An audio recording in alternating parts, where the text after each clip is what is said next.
नमस्कार, मैं राहुल बाजिया और आज का हमारा टॉपिक है इलेक्ट्रॉनिक विन्यास। और इलेक्ट्रॉनिक विन्यास पढ़ने के लिए सबसे पहले सीखना जरूरी है अबव ग्राफ। आज का टॉपिक है इलेक्ट्रॉनिक विन्यास। इलेक्ट्रॉनिक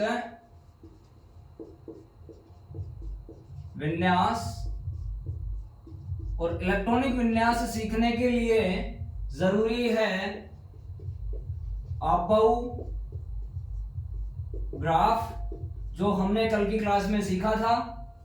अबव ग्राफ जो हमने कल की क्लास में सीखा था। कैसे सीखा था एक बार वापस से बनवा देता हूं। तो सबसे पहले कोष में कितने उपकोष होंगे? केवल एक उपकोष होगा और वो कौन सा होगा? 1s होगा। कौन सा होगा? 1s होगा। दूसरे कोष में 2s 2p, थर्ड में 3s 3p 3d, 4s 4p 4d 4f, 5s 5p 5d 5f, 6s 6p 6d 6f, 7s 7p 7d और 7f। अब क्या करेंगे? इन सब पे हम गोला बनाएंगे। तो 1s 2s 2p 3s 3p 3d 4s 4p 4d 4f 5s 5p 5d 5f 6s 6p 6d 6f 7s 7p 7d 7f। अब क्या करेंगे? एक लाइन 1s से जाएगी, दूसरी 2s से जाएगी। अब इन्हीं के समानांतर इन्हीं के पैरेलल आगे की लाइन है 2p से 3s 3p 4s 3d 4p 5s 4d 5p 6s 4f 5d 6p 7s 5f 6d 7p 6f 7d और एक जाएगी 7f से। अब वन साइड एरो का क्या लगाएंगे? हम निशान लगाएंगे, चिन्ह बनाएंगे। एक साइड तीर का निशान बनाएंगे। यानी सबसे पहले इलेक्ट्रॉन कौन से कोष में जाएगा? 1s में जाएगा। 1s के बाद 2s में जाएगा। 2s के बाद 2p 3s 3p 4s 3d 4p 5s 6d 5p 6s 4d 5p 6s 4f 5d 6p 7s 5f 6d 7p 6f 7d और 7f। तो इस प्रकार से उपकोषों में इलेक्ट्रॉन भरे जाएंगे, कक्षकों में इलेक्ट्रॉन भरे जाएंगे। तो ये तो है अबव ग्राफ। ये क्या है? Above graph. अब देखिए अबव सिद्धांत क्या कहता है। अबव सिद्धांत क्या कहता है? अबव सिद्धांत। तो अबव सिद्धांत कहता है कि पहले इलेक्ट्रॉन कम ऊर्जा वाले कक्षकों में भरा जाएगा, उसके बाद इलेक्ट्रॉन अधिक ऊर्जा वाले कक्षकों में भरा जाएगा। तो अबव जो ग्राफ है, अबव का जो सिद्धांत है वो ये बताता है कि इलेक्ट्रॉन कौन से कक्षकों में पहले भरा जाएगा और कौन से कक्षकों में बाद में भरा जाएगा। तो अबव ग्राफ का अबव सिद्धांत क्या है कि इलेक्ट्रॉन कम ऊर्जा वाले कक्षक से अधिक ऊर्जा वाले कक्षकों की ओर भरे जाते हैं। इलेक्ट्रॉन कम ऊर्जा वाले कक्षकों से अधिक ऊर्जा वाले कक्षकों की ओर भरे जाते हैं। यानी सबसे पहले इलेक्ट्रॉन आएगा 1s में। इलेक्ट्रॉन भरने का क्रम सबसे कम ऊर्जा है किसकी? 1s की। जब हम ऊपर से नीचे जाएंगे तो उपकोषों की ऊर्जा क्या होगी? बढ़ती जाएगी। ऊर्जा क्या होगी? बढ़ती जाएगी। तो सबसे पहले इलेक्ट्रॉन 1s में आएगा, 1s के बाद 2s में आएगा, 2p में आएगा, 2p के बाद 3s में आएगा, 3p के बाद 4s में आएगा, 3d 4p 5s, 3d 4p 5s, 4f 4d 4p 4d 5p 6s। इसके बाद इलेक्ट्रॉन जाएगा 4f में, तो 4f के बाद आएगा 5d में, 6p में, 7s में, अब 5f में, 6d में, 7p के बाद इलेक्ट्रॉन जाएगा 6f में, और 6f के बाद 7d, और 7d के बाद 7f में। तो यह है इलेक्ट्रॉन भरने का क्रम, इलेक्ट्रॉन भरने का क्रम। यानी पहले इलेक्ट्रॉन 1s में आएंगे, पहले इलेक्ट्रॉन 1s में आएंगे, 1s पूरा भरने के बाद इलेक्ट्रॉन आएगा 2s में, 2s के बाद 2p 3s 4s 3d 4p 5s 4d 5p 6s 4f 5d 6p 7s 5f 6d 7p 6f 7d 7f। अब ये क्रम कहां से आया? आपबाउ ग्राफ से। और आपबाउ जो सिद्धांत है वो ये कहता है कि इलेक्ट्रॉन कम ऊर्जा वाले कक्षक से अधिक ऊर्जा वाले कक्षक की ओर भरे जाते हैं। अब देखिए आगे, उपकोष जो होते हैं, उपकोष जो होते हैं वो कौन कौन से होते हैं? एक S होगा, दूसरा P D F, S P D F। अब इनके बाद आने वाला G होगा, और G के लिए हमारे पास कोई तत्व अभी तक उपलब्ध नहीं है, तो हम केवल पढ़ेंगे S P D और F ब्लॉक या उपकोष, S P D F उपकोष। अब देखिए इनमें अधिकतम इलेक्ट्रॉन कितने होंगे? अधिकतम इलेक्ट्रॉन कितने होंगे?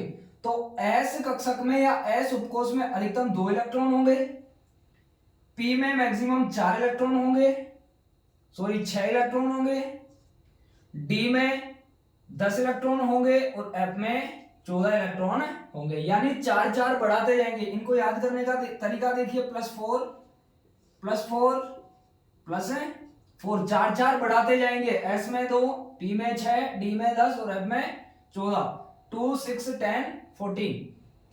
अब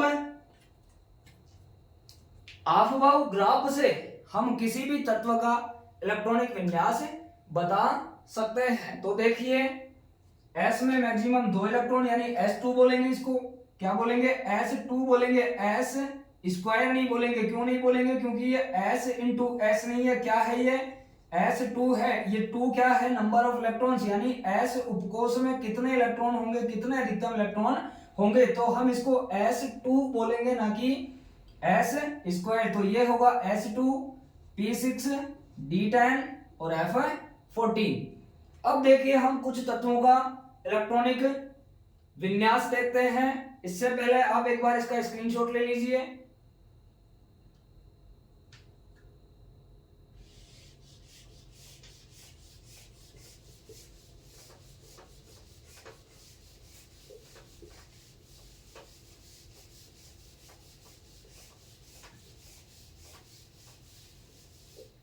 हाँ जी, अब देखिए फॉर एग्जाम्पल सोडियम है, तो सोडियम का एटॉमिक नंबर क्या होता है? 11।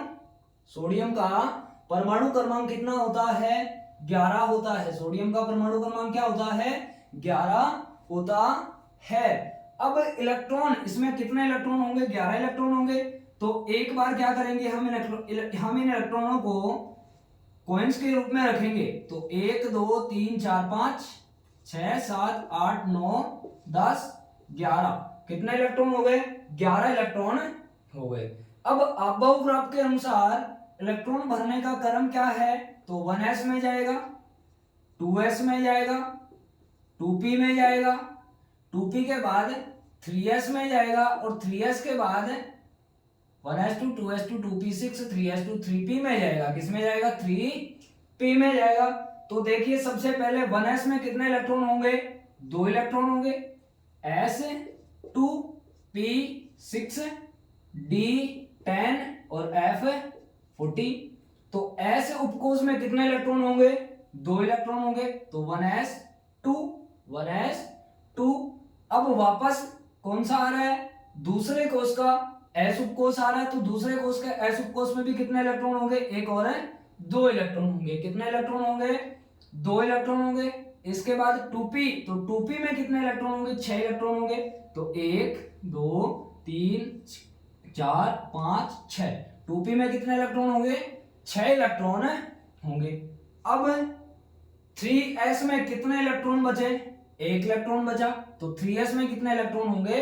केवल एक ही इलेक्ट्रॉन इसमें होगा, यानी इसमें 3p उपकोष नहीं होगा, इसमें 3p उपकोष रिक्त होगा। तो सोडियम का इलेक्ट्रॉनिक विन्यास क्या होगा? 1s2 2s2 2p6 3s1। ऐसे ही एल्यूमिनियम, तो एल्यूमिनियम का परमाणु क्रमांक कितना होता है? 13। एल्यूमिनियम का परमाणु क्रमांक कितना होता है? 13।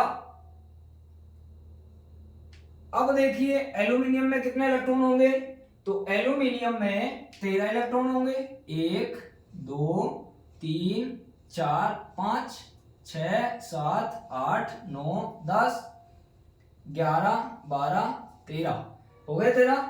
अब इलेक्ट्रॉन भरने का क्रम क्या है? तो 1s 2s 2p 3s 3p। सबसे पहले 1s में 2 इलेक्ट्रॉन, एक और 2 इलेक्ट्रॉन। 2s में 2 इलेक्ट्रॉन, एक और है 2 इलेक्ट्रॉन। 2p में 6 इलेक्ट्रॉन, 1 2 3 4 5 6 इलेक्ट्रॉन। तो 2p में कितने इलेक्ट्रॉन हो जाएंगे? 6 इलेक्ट्रॉन हो जाएंगे।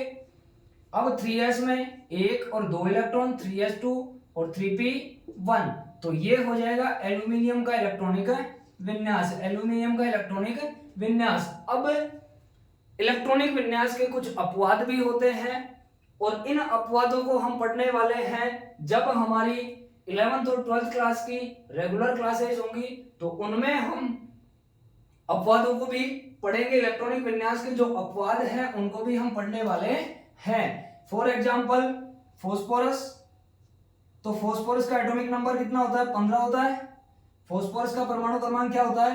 15 होता है। इसमें कितने इलेक्ट्रॉन होंगे? 15 इलेक्ट्रॉन होंगे। तो 1 2 3 4 5 6 7 8 9 10 11 12 13 14 15 हो गए 15 इलेक्ट्रॉन। अब अबव ग्राफ क्या कहता है कि पहला इलेक्ट्रॉन 1s में जाएगा, पहले इलेक्ट्रॉन 1s में जाएगा, 1s के बाद 2s में जाएगा, 2p 3s 3p 4s। तो देखिए सबसे पहले 1s में, तो 1s में कितने इलेक्ट्रॉन होंगे? 2 इलेक्ट्रॉन होंगे, एक और है 2 इलेक्ट्रॉन होंगे। 2s में कितने इलेक्ट्रॉन होंगे? 2 इलेक्ट्रॉन होंगे। 2p में 6 इलेक्ट्रॉन होंगे, 2p में 6 इलेक्ट्रॉन होंगे। 3s में 2 इलेक्ट्रॉन होंगे और कितने इलेक्ट्रॉन बच गए? 3 इलेक्ट्रॉन बचे, वो कहां जाएंगे? 3p में जाएंगे। तो 3p3 4s इसमें नहीं होगा। तो इसमें कितना है? इसका इलेक्ट्रॉनिक विन्यास, फास्फोरस का इलेक्ट्रॉनिक विन्यास क्या होगा?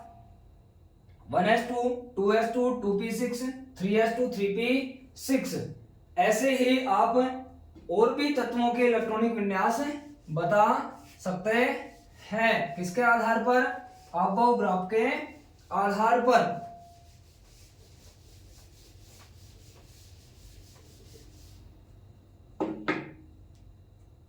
फॉर एग्जाम्पल क्लोरीन है। क्या? क्लोरीन। तो क्लोरीन का एटॉमिक नंबर होता है कितना? 17। क्लोरीन का परमाणु क्रमांक होता है 17 और परमाणु क्रमांक 17 है, तो इसमें कितने इलेक्ट्रॉन होंगे? 17 इलेक्ट्रॉन होंगे। तो 1 2 3 4 5 6 7 8 9 10 11 12 13 14 15 हो गए 15 16 17। इसमें कितने इलेक्ट्रॉन होंगे? 17 इलेक्ट्रॉन होंगे। अब अबव ग्राफ के अनुसार इलेक्ट्रॉन भरने का क्रम क्या होगा? तो 1s 2s 2p 3s 3p 4s। अब देखिए आगे 1s में कितने इलेक्ट्रॉन होंगे? 2 इलेक्ट्रॉन होंगे। 1s में कितने इलेक्ट्रॉन होंगे? 2 इलेक्ट्रॉन होंगे। 2s में भी 2 इलेक्ट्रॉन होंगे। 2p में भी, 2p में कितने इलेक्ट्रॉन होंगे? 6 इलेक्ट्रॉन होंगे। 2p में कितने होंगे? 6 इलेक्ट्रॉन होंगे। 3s में कितने इलेक्ट्रॉन होंगे? 2 इलेक्ट्रॉन होंगे। और 3p में कितने इलेक्ट्रॉन हो गए? 1s में 2 गए, 2s में भी 2 गए, फिर 2p में 6 गए, बचा कौन? 3s, तो 3s में 2 गए। अब कितने इलेक्ट्रॉन शेष रह गए इसमें? 5 इलेक्ट्रॉन बच गए। इसमें कितने इलेक्ट्रॉन बच गए? तो 3p5, 3p5। तो क्लोरीन का इलेक्ट्रॉनिक विन्यास क्या होगा? 1s2, 2s2, 2p6, 3s2, 3p5। ये होगा क्लोरीन का इलेक्ट्रॉनिक विन्यास। अब आज के लिए HW रहेगा क्या? आप बनाएंगे किस किस का इलेक्ट्रॉनिक विन्यास? तो fluorine,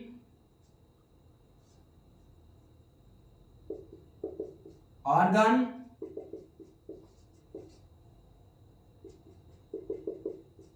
krypton, scandium,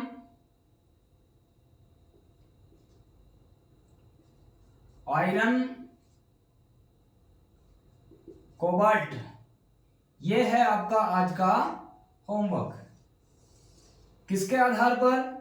above graph के आधार पर। तो सबसे पहले आप अबव ग्राफ बनाना सीखिए, और अबव ग्राफ के बाद अगर आपको अबव ग्राफ बनाना आ गया तो आप अबव ग्राफ के आधार पर आप प्रत्येक तत्व का, आवर्त सारणी के हर एक तत्व का आप इलेक्ट्रॉनिक विन्यास बता सकते हैं। तो एक बार मैं वापस आपको अबव ग्राफ बनाना सिखा देता हूं। सबसे पहले कोष में कितने उपकोष होंगे? 1 होगा, दूसरे में 2 होंगे, तीसरे में 3 होंगे, और बाकी सब में 4 उपकोष होंगे। कितने कितने उपकोष होंगे? 4 उपकोष होंगे। तो सबसे पहले हम लिखेंगे 1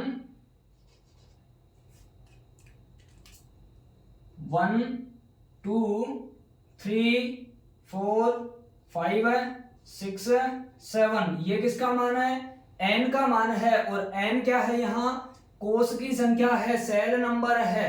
किसका नंबर है? सेल का नंबर है।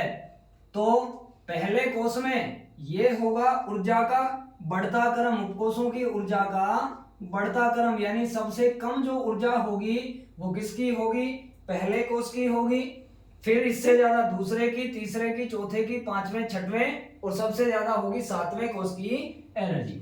अब देखिए पहले कोष में कौन सा उपकोष होगा? 1s होगा।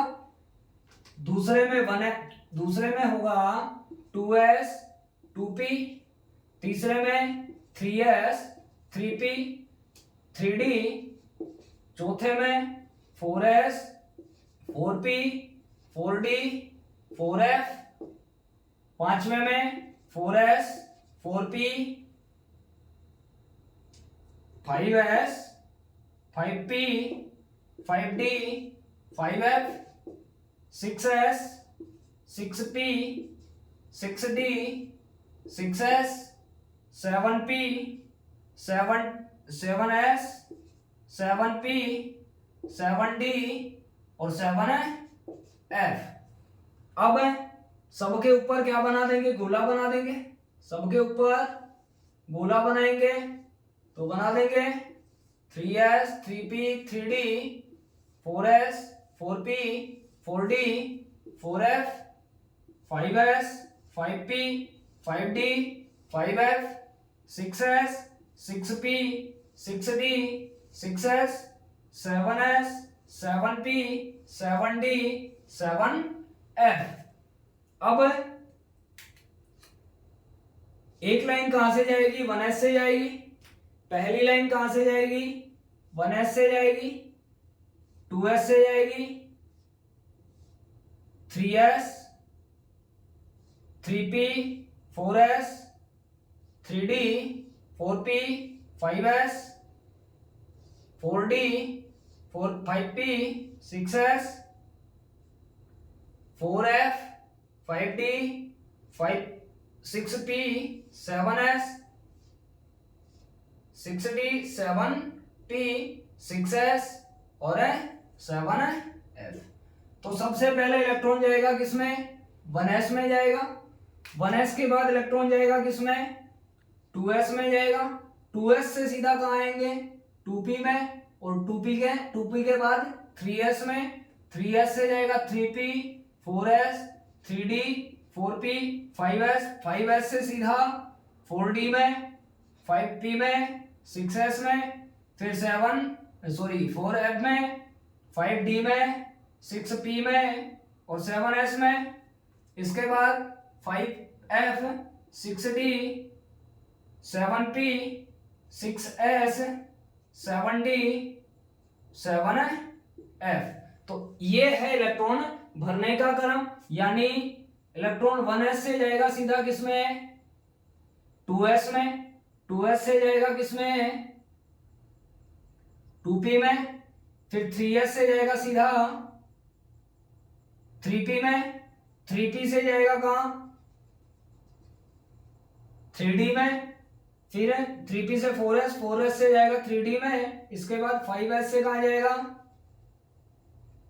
5s से जाएगा 4d में, 6s से कहां जाएगा तो 6s से इलेक्ट्रॉन जाएगा 4f में, 4f के बाद 7s, 7s से सीधा कहां जाएगा 5f में, और 7p 5f में जाने के बाद 6d में, 6d में जाने के बाद 7p में, और 7p से 6s में, 7d में, और 7d से सबसे लास्ट में जाएगा 7f में। तो ये हुआ अब्बाऊ ग्राफ और इलेक्ट्रॉन भरने का क्रम, उपकोषों की ऊर्जा का बढ़ता क्रम, उपकोषों की ऊर्जा का बढ़ता क्रम। तो आज की बातें यही समाप्त होती हैं, मिलते हैं अगली क्लास में। और हाँ, जिन विद्यार्थियों ने आज ही क्लास ज्वाइन करी है तो उनसे मैं कहना चाहूंगा कि पिछले वीडियोस को भी आप जरूर देखिएगा। Thank you very much.